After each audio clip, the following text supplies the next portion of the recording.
In the name of the one, holy, and undivided Trinity. Amen. Have a seat. This is going to be short. We have another feast day today. You will get an update on the score at the announcements.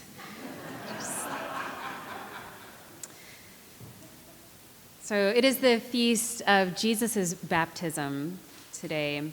And out of the many rituals the church has retained and invented in its 2,000-year history, two have stood out, at least within the branch of Christianity that we live on. We claim baptism, the initiation rite with water, and Eucharist, the memorial feast we celebrate every Sunday around this table, also known as Holy Communion. And we say that these two are the most important because they are the two that Jesus himself instituted during his lifetime. Jesus was baptized, and he gave explicit instructions about remembering him at a meal. We feel very steady on this ground. You can hear it when we talk about it. There's this relief, like, oh, well, God did these ones, so we know we should do these ones. Very safe. We'll baptize, we will eat. We do this with the Lord's Prayer, too. Jesus taught us that with this one, it's probably good. Right?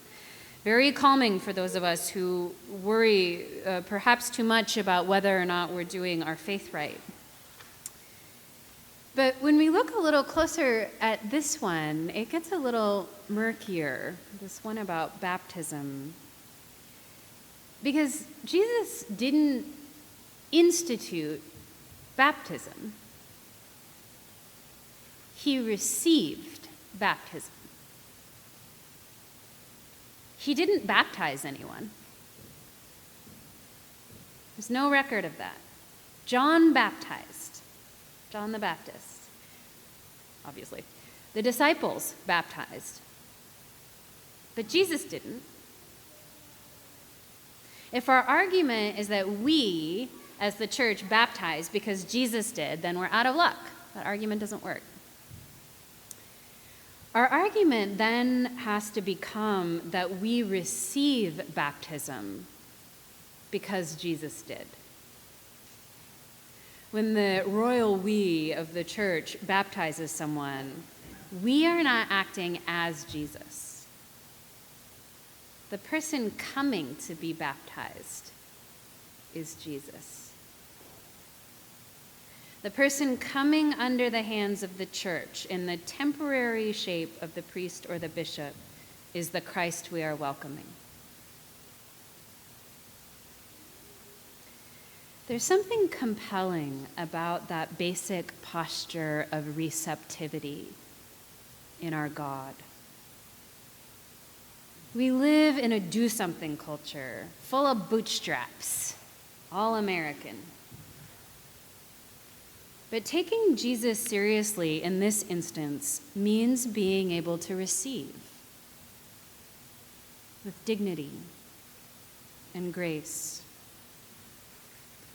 Because even the Messiah, who, depending on how you interpret him, might have had access to all the physical power the universe could provide, consented to be splashed around in a muddy river by his slightly unhinged cousin. And God acknowledges this act as good and as part of the essential nature, the character, the incarnate God. This is a fitting beginning Sunday of our Epiphany season, this funny little in-between season between the busyness of Advent and Christmas and then the intensity of Lent, where we strip down our personalities and our lives to make more room for God. This in-between season of Epiphany, its basic posture is fundamentally involuntary and receptive.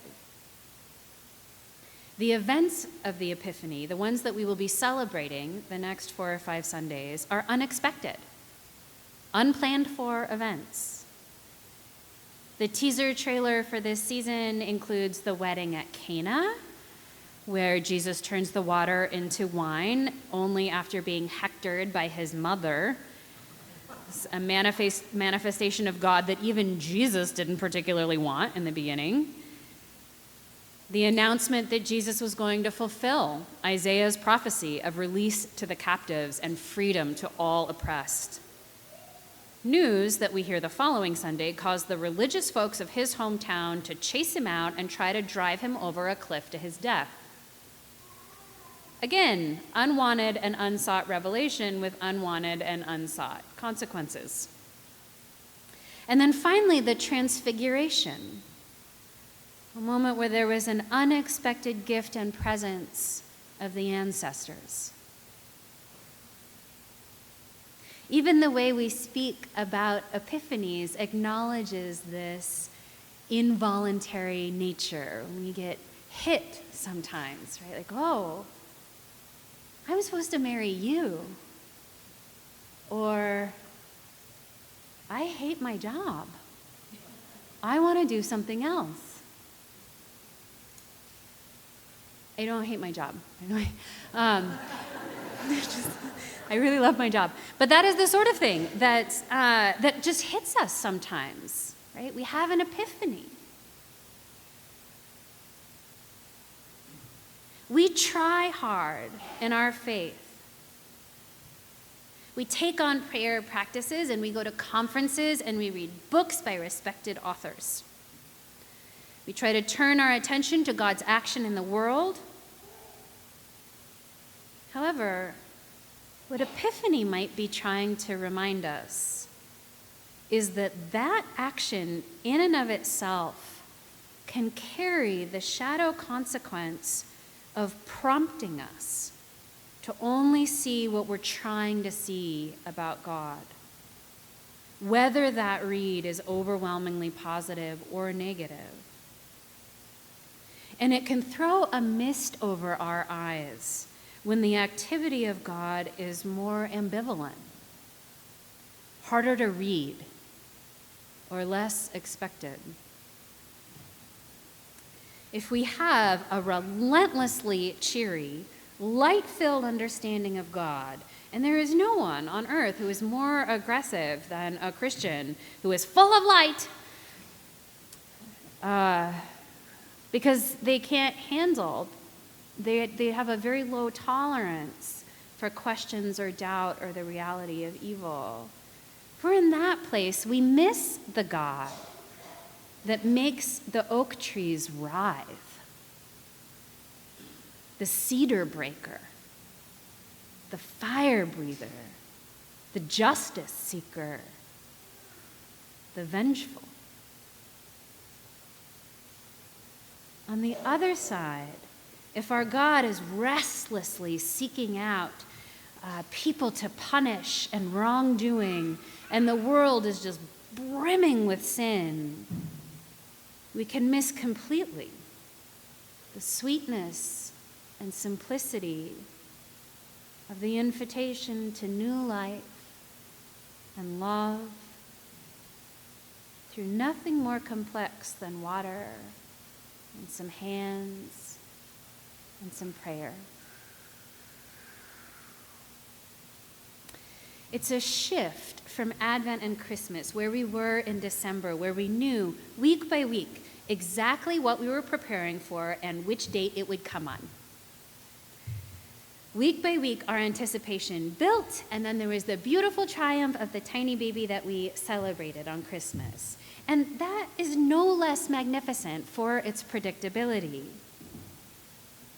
And yet, the church, in her infinite wisdom, provides us with a much-needed bit of whiplash in the season of Epiphany. It is a cold water bath of sorts, pun completely intended, reminding us of the absolutely unpredictable nature of God. We're not in charge in Epiphany. We're along for the ride.